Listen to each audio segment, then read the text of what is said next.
فقہ کا علم کیا آتا، فقہ کا علم پورا کا پورا آ جائے یہ ایک ساتھ، یہ فرض نہیں ہے۔ جیسے ہم دیکھتے ہیں جب بالغ ہوتے ہیں تو ناپاکی کا علم حاصل کرتے ہیں، وہ فرض ہوتا ہے۔ نماز پڑھنے کے جب نماز کا مسائل جانا ضروری ہے۔ روزہ رکھتے ہیں تو روزہ، تو جب یہ سب ایک ساتھ آ جائے یہ فرض نہیں ہے۔ جب جو ٹائم ہوتا ہے جب معلوم ہونا وہ فرض ہے۔ دیکھیے اب کلمہ، نماز، روزہ یہ سب پر فرض ہے، مگر زکوٰۃ حج یہ سب پر فرض نہیں ہے۔ جیسے وراثت کا مسائل ہوتے ہیں، وہ اگر کسی کے پاس پیسے نہیں ہے تو وراثت کا علم جا کر کیا کرے گا؟ جو شریعت اور فقہ کا علم ہے، ظاہری علم ہے، یہ سب پر فرض نہیں ہے، لیکن ایک ایسا علم ہے جس کے حادث سب کو ہے۔ وہ علم حاصل کرنا تو مقصد ہے، اللہ کی پہچان ہوگی، خبر کے سوالات بھی آسانی سے دے سکے گی۔ وہ کون سا علم ہے جو فرض ہے؟ وہ باطنی علم ہے۔ اب ہم ہر چیز میں دیکھتے ہیں ظاہر بھی رہتا ہے اور باطن بھی ہوتا ہے۔ جیسے کہ اگزامپل کے طور پر ایک جھاڑ رہتا ہے، اس کا ظاہری کیا رہتا ہے؟ اس کا پھول رہتا ہے، فلاورز رہتے ہیں، برانچز رہتے ہیں، اور جیسا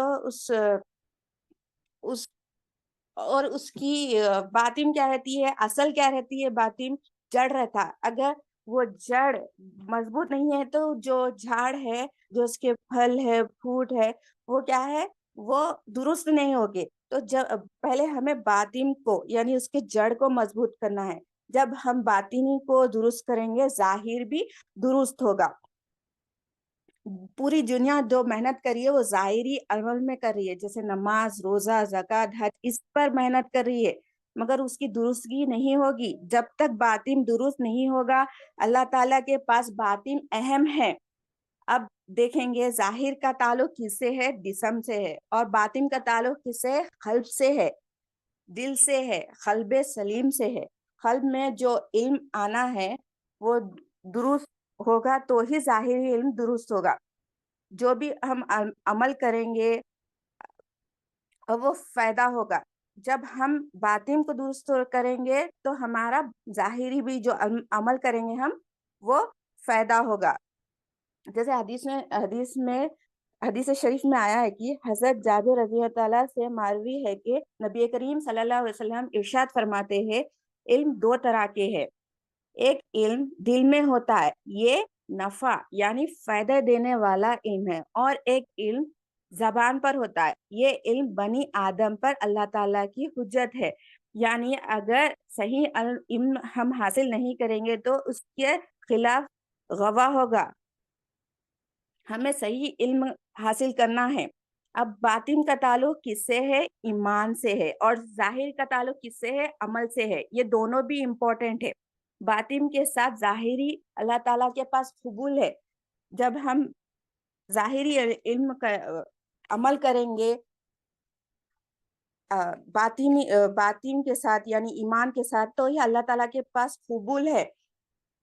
اب ہم خبر کے سوالات بھی آسانی سے دے سکیں گے جب ہم باطن کو درست کریں گے، کیونکہ خبر میں زبان سے نہیں، دل سے دینا ہے خبر کے جواب۔ ما دینو کا، من ربو کا، من نبیو، یہ سب سوالات ہم کیسے دیں گے؟ دل سے دیں گے خبر میں۔ جب ہم دنیا میں جانیں گے اور اللہ تعالیٰ کی پہچان کریں گے، جبھی ہم دل سے جواب دے سکیں گے خبر میں۔ اگر یہی ہم پہچان کی دل میں جب ایمان آئے گا تو ہی مقصد پورا ہوگا۔ باطن کو درست کریں گے تو ہی ظاہری علم قبول ہوگا۔ عمل کے لیے فکس ہے ٹائم، نماز کے لیے، سب کے لیے، روزے کے لیے، سب کے لیے عمل جو ہے اس کے لیے فکس ہے ٹائم، مگر ایمان کے لیے نہیں ہے۔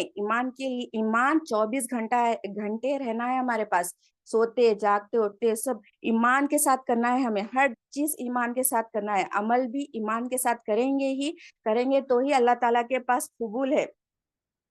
اگر ہم بنا ایمان کے عمل کریں گے، اگر وہ بندہ کا انتقال ہو جائے گا تو اس کا خاتمہ بالخیر نہیں ہوگا۔ ایمان کے ساتھ عمل کریں گے تو ہی ہمارا خاتمہ بالخیر ہوگا۔ ایمان حاصل کرنا ضروری ہے۔ اب ایمان کیسا آئے گا؟ کلمے سے آئے گا، لا الہ الا اللہ محمد رسول اللہ سے آئے گا۔ اسی کلمے سے ہم مومین بنیں گے، محسین بنیں گے۔ دین میں کون سا علم حاصل کرنا ہے؟ سب سے پہلے وہ کلمہ ہے،